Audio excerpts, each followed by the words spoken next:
understand that how to calculate national income using income method. This is the second method of national income. We have understood the first method in the previous video. If you have not watched that video, go and watch it. I have explained you with the help of NCERT, and please do watch that video and let me know, do you like the video? Then please like, share and subscribe to the channel. In this video, let's continue income method for the estimation of national income. Income method में समझते हैं कि कैसे calculation होता है national income का।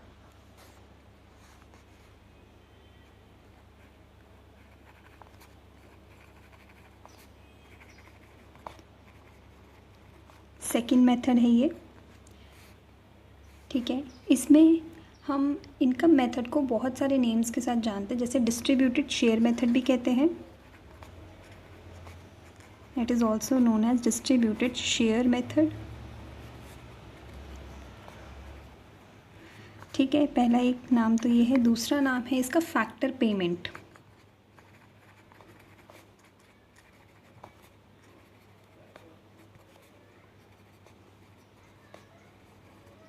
Factor payment method, तो इसके दो नाम हैं, डिस्ट्रीब्यूटेड शेयर मेथड और फैक्टर पेमेंट मेथड, और एक नाम है इनकम मेथड।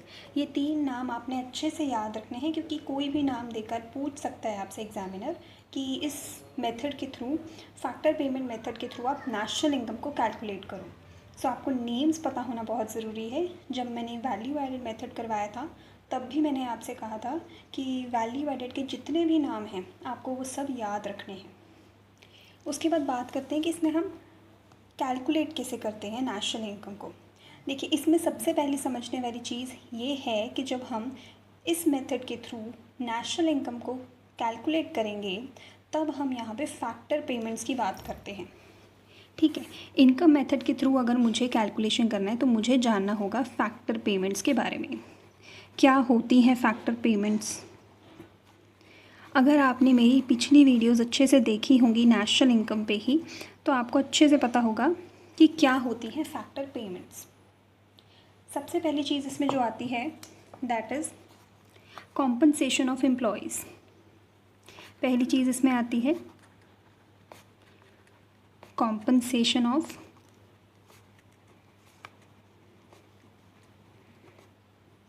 एम्प्लॉयज़, पहली चीज़ ये आती है। दूसरी चीज़ आती है रेंट। तीसरी चीज़ आती है इंटरेस्ट एंड देन प्रॉफिट्स। तो ये चार कंपोनेंट्स हैं फैक्टर पेमेंट्स की। इसे हम अच्छे से एक एक करके समझेंगे कि क्या होता है कॉम्पनसेशन ऑफ एम्प्लॉयज़, रेंट क्या है, इंटरेस्ट क्या है, प्रॉफिट क्या है, इसे एक एक करके समझेंगे। पर यही बात समझने वाली है यहाँ पे कि हम इनकम मेथड के थ्रू जब नेशनल इनकम को कैलकुलेट कर रहे हैं तब हम फैक्टर पेमेंट्स को कंबाइन करते हैं, फिर हम डोमेस्टिक इनकम निकालते हैं, डोमेस्टिक इनकम से हम नेशनल इनकम को कैलकुलेट करते हैं, ठीक है। यहाँ पे याद रखना है आपने कि हम फैक्टर पेमेंट्स की बात कर रहे हैं, किसी भी तरह की ट्रांसफ़र अर्निंग्स को हम यहाँ पे इंक्लूड नहीं करते, ठीक है। तो इतनी चीज़ आई होप आपको समझ लगी होगी कि इन सब का कैलकुलेशन करने से हमें क्या मिलेगा, डोमेस्टिक इनकम, ठीक है। डोमेस्टिक इनकम मिलेगी एंड देन उससे हम नेशनल इनकम को कैलकुलेट करेंगे। एक और चीज़ समझने वाली यहाँ पे ये है कि कोई भी ओल्ड एज पेंशन अगर है, कोई भी ओल्ड एज पेंशन है तो उसे हम कभी भी इंक्लूड नहीं करते। ओल्ड एज पेंशन को हम इंक्लूड नहीं करते, लेकिन रिटायरमेंट पे जो पेंशन मिलता है, रिटायरमेंट में जो पेंशन मिलता है उससे नेशनल इनकम में इंक्लूड करते हैं। ये चीज़ ध्यान में रखेंगे, ठीक है, कि ओल्ड एज पेंशन को इंक्लूड नहीं करते, लेकिन रिटायरमेंट पे जो पेंशन मिलता है उसे इंक्लूड करेंगे, ठीक है। किसी भी तरह की ट्रांसफ़र अर्निंग्स को हम नेशनल इनकम में इंक्लूड नहीं करते, सिर्फ और सिर्फ फैक्टर इनकम्स को ही इंक्लूड करते हैं। अब हम एक एक करके फैक्टर इनकम्स का क्लासिफिकेशन देखते हैं। जैसे हमने अभी समझा, कॉम्पनसेशन ऑफ एम्प्लॉयज़ है, रेंट है, इंटरेस्ट है, प्रॉफिट्स है, इन्हें एक एक करके समझते हैं। सबसे पहले आता है हमारे पास कॉम्पनसेशन ऑफ एम्प्लॉयज़।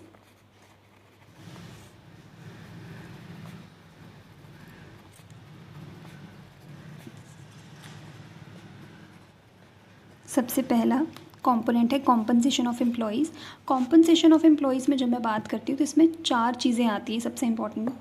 सबसे पहला है wages and salaries in cash. आपके कंपनी में या आपके किसी भी बिजनेस में कोई आपने एज अ एम्प्लॉय रखा हुआ है, ठीक है, कुछ एम्प्लॉयज़ रखे हुए हैं आपने, उनको आप क्या दोगे, सैलरी दोगे, वेजेस दोगे, राइट। सो पहला कंपोनेंट क्या आ जाता है, salary and wages in cash. Cash में दे रहे हो आप सैलरी या वेजेस अपने एम्प्लॉयज़ को, ठीक है। कैश में पेमेंट हो रही है ड्यूरिंग एन अकाउंटिंग ईयर, ठीक है। जो भी उन्होंने काम किया है 1 महीना 2 महीना आपकी कंपनी में, ठीक है, 1 साल 2 साल, तो आप उनको क्या देते हो, रेगुलर टाइम पीरियड के बाद सैलरी या वेजेस देते हैं कैश में, ठीक है। सेकंड चीज़ आती है पेमेंट्स इन काइंड। सेकंड क्या आता है, पेमेंट्स इन काइंड। यहाँ पे काइंड में बात की गई है, मीन्स कैश में नहीं दे रहे हैं, काइंड में दे रहे हैं। जैसे कि रेंट फ्री अकोमोडेशन, आपने अपने एम्प्लॉय को कोई भी फैसिलिटी दी, कोई भी इंसेंटिव दिया, ठीक है।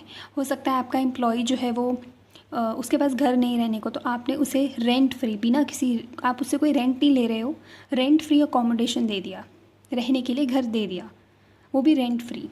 हो सकता है आपका एम्प्लॉय बहुत दूर रहता है तो आपने उसे ट्रांसपोर्ट फैसिलिटी दे दी, ठीक है, कन्वेंस प्रोवाइड कर दी।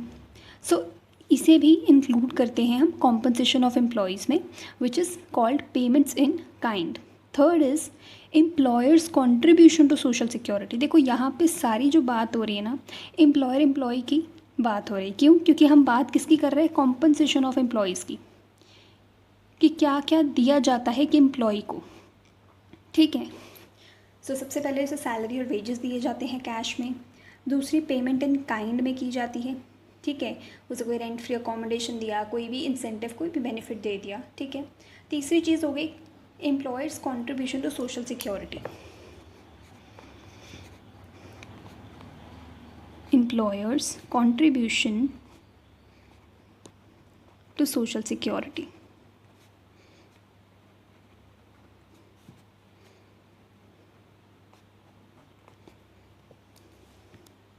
इसका क्या मतलब है? इसका मतलब ये है कि प्रोविडेंट फंड बना दिया गया है जिसमें एम्प्लॉय के बिहाफ पे जो है पेमेंट डालता है उस प्रोविडेंट फंड में, ठीक है।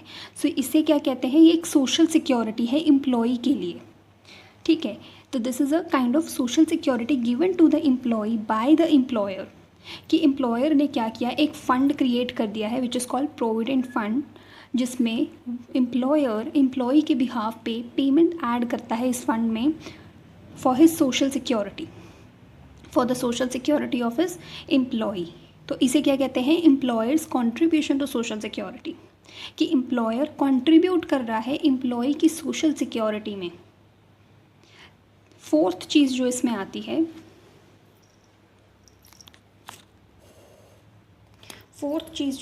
है, that is pension on retirement. अभी समझाया मैंने आपको,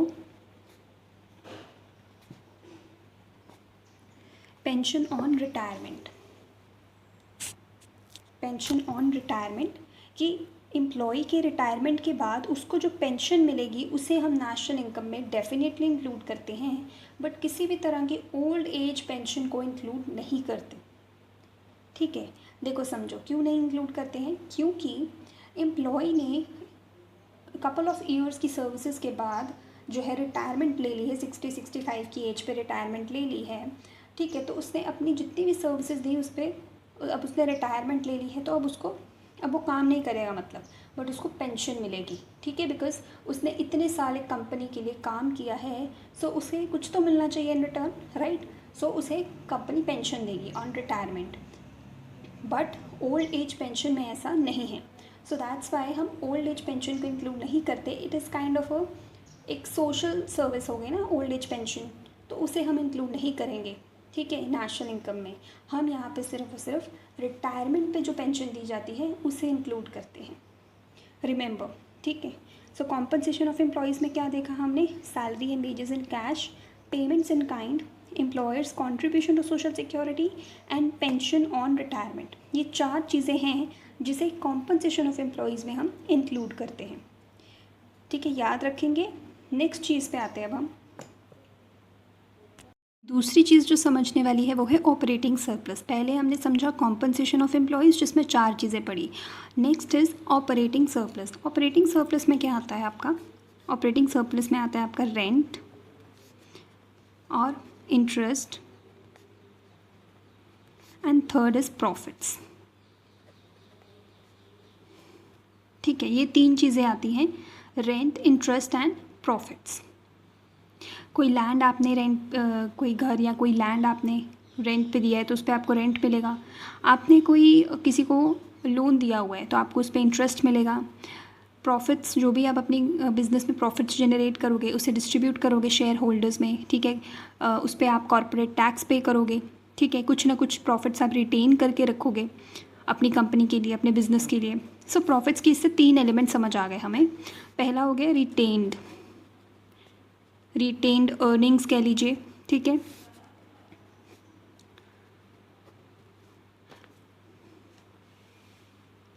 रिटेन्ड अर्निंग समझ लीजिए इसे, ठीक है। पहली ये चीज़ हो गई। दूसरी हो गई आप डिस्ट्रीब्यूट कर रहे हैं प्रॉफिट्स शेयर होल्डर्स में, ठीक है। डिस्ट्रीब्यूटेड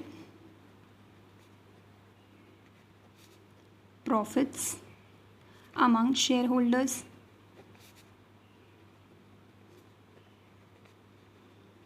कि आपने शेयर होल्डर्स में प्रॉफिट्स डिस्ट्रीब्यूट कर दे। एंड लास्ट इज़ योर कि कॉर्पोरेट टैक्स पे कर रहे हो। जो भी आपने प्रॉफिट्स जनरेट किए उसमें से आप कॉर्पोरेट टैक्स भी पे करोगे, आप शेयर होल्डर्स के साथ भी शेयर्स प्रॉफिट्स को शेयर करोगे। देन आप कुछ ना कुछ अर्निंग्स को रिटेन ज़रूर करोगे, ठीक है। हो सकता है फर्दर एक्सपेंशन के लिए या फ्यूचर कंटिजेंसीज़ को मीट करने के लिए, यानी फ्यूचर में कोई भी इमरजेंसी सिचुएशन को डील करने के लिए आपने कुछ प्रॉफिट्स को रिटेन कर लिया है।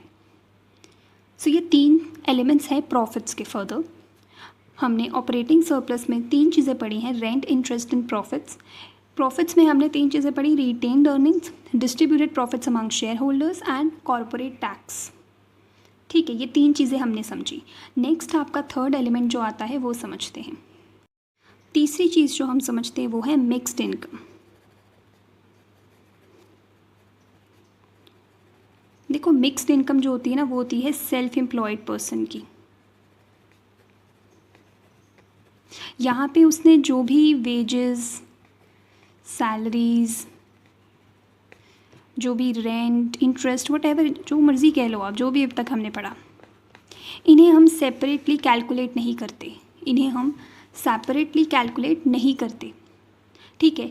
मिक्स्ड इनकम होती है सेल्फ एम्प्लॉयड पर्सन की, यानी जिसका खुद का बिजनेस है, उसने खुद से पैसा लगाया, उसने खुद से सारे रिसोर्सेज को कलेक्ट किया एंड देन उसने अपना खुद का बिजनेस स्टार्ट किया।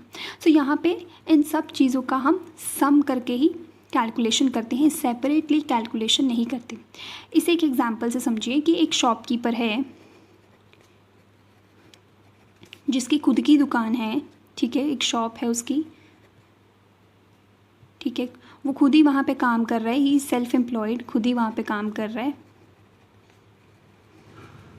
उसकी खुद की शॉप है, वो खुद ही काम कर रहा है, वो खुद ही सारा कुछ कर रहा है, अकाउंट्स भी बना रहा है, वो सब मैनेज कर रहा है खुद। And at the end of the year के एंड में उसका जो कह लो प्रॉफिट जनरेट हुआ है that is 5 lakh. So this 5 lakh is total, यानी कि इससे हम ये कैलकुलेट नहीं करेंगे कि क्या वेजेस कितने हैं, सैलरीज, रेंट, इंटरेस्ट कितना है, नहीं। ये 5 लाख पूरा का पूरा टोटल है उसका, शॉपकीपर का, ठीक है। तो this is called mixed income, कि इन सब चीज़ों का मिक्सचर है, हमें कुछ भी सेपरेट कैलकुलेट करने की ज़रूरत ही नहीं है यहाँ पे। I hope this is clear to you, right. This is called mixed income. So 3 चीज़ें हमने समझी, दोबारा से इसे रिवाइज करते हैं। 3 चीज़ें समझी हैं अभी तक। हमने समझा compensation of employees plus operating surplus plus mixed income. जब आप तीनों का टोटल कर देंगे तो मेरे पास क्या आ जाएगा, domestic income.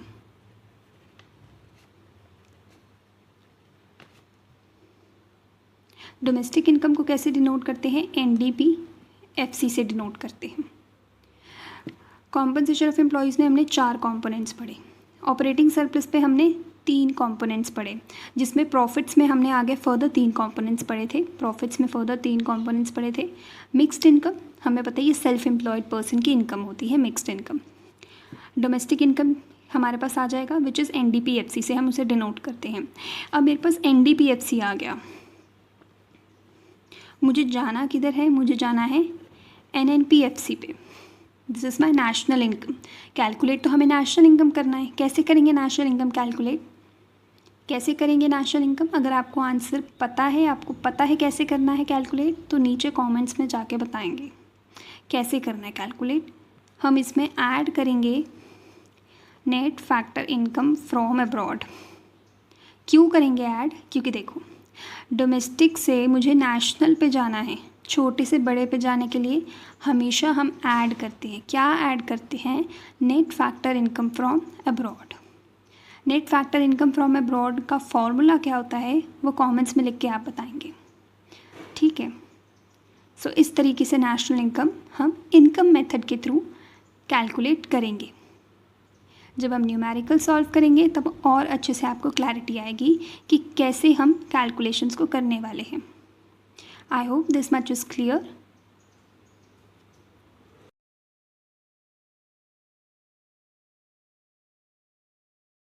We have understood completely the income method in this video. Now let's understand what are the precautions which we need to keep in mind when we are doing the estimation of national income. The first thing which you need to understand is, जो पहली चीज़ समझने वाली है वो ये है कि आपको ट्रांसफ़र अर्निंग्स को कभी भी इंक्लूड नहीं करना है, ठीक है। हम प्रिकॉशंस की बात कर रहे हैं, तो इसमें सबसे पहला प्रिकॉशन लेने वाला ये है कि ट्रांसफ़र अर्निंग्स को नेशनल इनकम में इंक्लूड नहीं करते। ट्रांसफ़र अर्निंग जैसे कि ओल्ड एज पेंशन हो गई, पॉकेट अलाउंस हो गए, कोई भी गिफ्ट्स हो गए, उसे हम कभी भी नेशनल इनकम में इंक्लूड नहीं करते हैं, because they are not earned incomes, ठीक है। ये फ्री की है, ठीक है। So these are not earned income, so हम इन्हें इंक्लूड नहीं करते। सेकेंड थिंग, इलीगल एक्टिविटी से जनरेट किया हुआ पैसा हम नेशनल इनकम में इंक्लूड नहीं करते, राइट। ये दूसरी चीज़ होगी कि कोई भी इलीगल काम करके, कोई भी गलत काम करके, चोरी करके, कोई भी क्रिमिनल केस है और उससे पैसा जनरेट किया गया है, तो उसे नेशनल इनकम में इंक्लूड नहीं किया जाता। Third thing to remember is कि कभी भी आप जो प्रॉफिट्स आप कैलकुलेट करते हो उसे हम कभी इंक्लूड नहीं करते नेशनल इनकम में। I will explain you. Profit से कहने का मतलब ये है मेरा कि प्रॉफिट्स के जितने भी 3 एलिमेंट्स हमने समझे थे उन्हें हम सेपरेटली इंक्लूड नहीं करते। हम प्रॉफिट्स को ऑलरेडी इंक्लूड कर चुके हैं नेशनल इनकम में, बट उनके जो 3 एलिमेंट्स हैं उन्हें अलग से इंक्लूड करने की ज़रूरत नहीं है। So always remember, we include profits in national income but we do not calculate the elements of profits separately in the national income, remember. उसके बाद जो चीज़ समझने वाली है कि जो भी प्रोडक्शन आपने की है सेल्फ कंजम्पशन के लिए, उसे हम नेशनल इनकम में इंक्लूड करते हैं, डेफिनेटली इंक्लूड करते हैं। Next thing to understand is कि अगर आपने कोई भी लॉटरी से पैसा जनरेट किया है, इनकम जनरेट किया है, तो उसे भी हम नेशनल इनकम में इंक्लूड नहीं करते। उसे हम नेशनल इनकम की एस्टिमेशन में इसलिए इंक्लूड नहीं करते क्योंकि लॉटरी से जनरेट किया गया इनकम आपका कैपिटल गेन्स है, सो इसे नेशनल इनकम में इंक्लूड नहीं करते। अगर आपने सेकेंड हैंड गुड्स की सेल या परचेज की है और उससे कुछ कमीशन अर्न किया है, देन रिमेंबर इसे हम नेशनल इनकम में इंक्लूड करते हैं। वैल्यू एडिड मेथड में भी ये चीज़ हमने समझी थी, तो इसे हम नेशनल इनकम में इंक्लूड करते हैं। उसके बाद जो नेक्स्ट समझने वाला पॉइंट ये है कि कोई भी ब्रोकरेज आपने कमाया है, अर्न किया है on the sale of shares या फिर डिवेंचर्स, देन उस पर भी जो आपने ब्रोकरेज अर्न किया है दैट इज़ योर इनकम, सो उसे हम नेशनल इनकम में इंक्लूड डेफिनेटली करते हैं। सो ये कुछ पॉइंट्स हैं जो ध्यान में रखने वाले हैं जब आप नेशनल इनकम कैलकुलेट कर रहे हैं कि किसे नेशनल इनकम में इंक्लूड करना है और किसे नहीं करना है। क्वेश्चन में आपको ये बहुत सी चीज़ें दे रखी होंगी, आपको सबसे पहले ये एस्टिमेट करना होगा कि मुझे नेशनल इनकम कैलकुलेट करते वक्त किन चीज़ों को इंक्लूड करना है और किन्हें नहीं करना है। So I hope you understood well कि कैसे हम नेशनल इनकम कैलकुलेट करते हैं using income method. If you like the video, बिल्कुल भी कंजूसी न करें to like, share and subscribe, and for more videos do subscribe the channel and also comment.